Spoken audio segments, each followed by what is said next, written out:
Alright, I've got a interesting conception on the idea of memory problems associating with uh, impulsivity. Alright, and it also is directly related to the attention deficit and a hyperactivity disorder. The hyperactivity, again, seems to be a subconscious thing. The attention deficit. Okay, this is what was going on in this situation. I have a few situations I've been taking care to notice with my memory functioning because I'm really trying to figure this out and break it down. All right, I'm watching a video and I get to a point and I'm like, okay, let me pause it and write a comment on this part.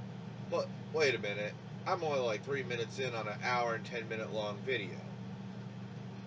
All right, let's wait and get a little more into it because these guys are breaking down some interesting stuff and they're doing an awesome job of breaking it down. And I'm like, well, I wanted to comment and give them a compliment for the way they're breaking this down and not really talk about what they're talking about because they're doing a good enough job talking about it. Then I'm like, wait a minute, guys, I'm drilling along. I'm like, but am I right about this? Because, you know, it's one of those things where they talk a little bit, then they'll play part of a video, and then they'll talk about that part, and I started getting mixed up. Again, you know, too much going on too quickly. Sometimes I can follow a linear path, but I just, you know, details get fractured until I can pause and put it back together. So, about 5, 7, 8 minutes in, I kind of get the click, you know, hey, I should comment again. And then I'm like, and at this point, I went ahead and scrolled down and checked a few of the comments. Well, there's only a couple comments at this point, but checked them just to see if I'm on the right path too. And I realized that I kind of am with the way I want to compliment in my comment. And so I go back to watch again. And a few minutes later, it pops up again. Hey, you know, might want to comment. Then I'm like, I'll do it at the end. But that's where that thing. Then something said, not you better do it now. And I'm like, this is it. When you have memory problems, sometimes something like that, an hour later you'll forget to do.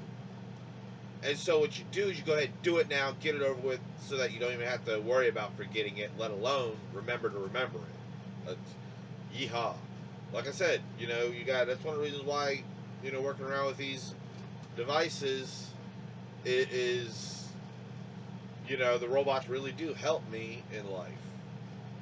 You know, for real. Just, it is, I mean, look, I got 2 keyboards now.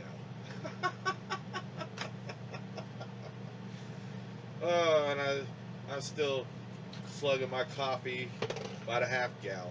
Actually, it's espresso mix, like I said. So, that can explain a little bit of impulsivity.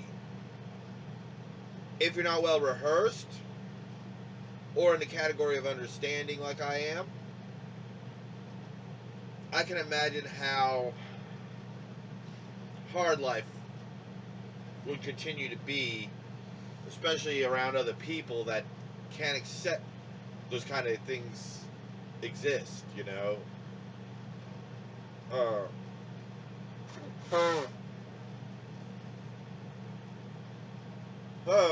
So the you know, and I'm trying to separate working memory from short-term memory, you know, from long-term memory, because I kept saying that my short-term memory is working like my long-term memory. I don't think it's that way. I think my short-term memory is terrible. My working memory is decent or maybe above average, and my long-term memory is kind of average. That's what it's starting to seem. It seems to explain why I can do slow, complicated processes or react quickly to things I've already learned.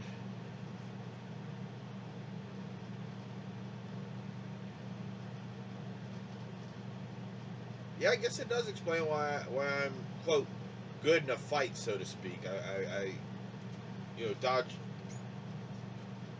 punches and you know it's funny though because when I'm reacting in a fight, other than dodging, when I'm restraining and getting them off me, I'm not jerking around and not snapping around. I'm actually very slow and just even about it. I've noticed very, very, very calm when I'm manhandling people.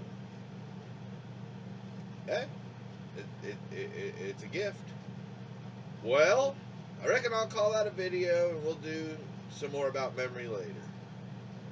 Ciao.